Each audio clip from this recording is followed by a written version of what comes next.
विकास आणि भक्ती यांचा सुंदर संगम साधणारी मोठी बातमी समोर आली आहे।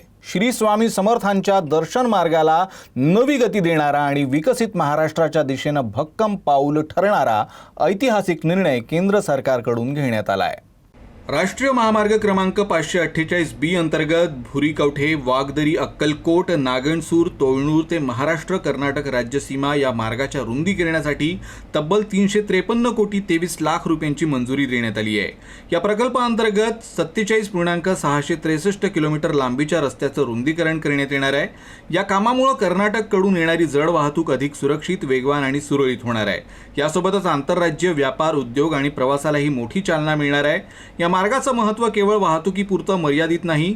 अक्कलकोट येथील श्री स्वामी समर्थ महाराज हे लाखो भाविकांचा आराध्य दैवत आहेत।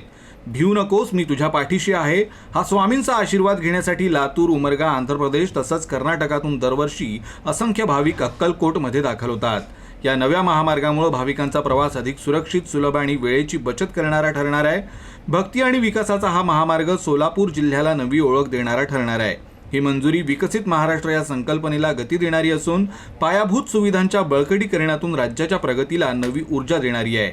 याबाबत महसूल मंत्री चंद्रशेखर बावनकुळे यांनी माहिती दिली असून या निर्णयाबद्दल पंतप्रधान नरेंद्र मोदी, केंद्रीय मंत्री नितीन गडकरी आणि राज्याचे मुख्यमंत्री देवेंद्र फडणवीस यांचे त्यांनी मनपूर्वक आभार व्यक्त केले आहेत।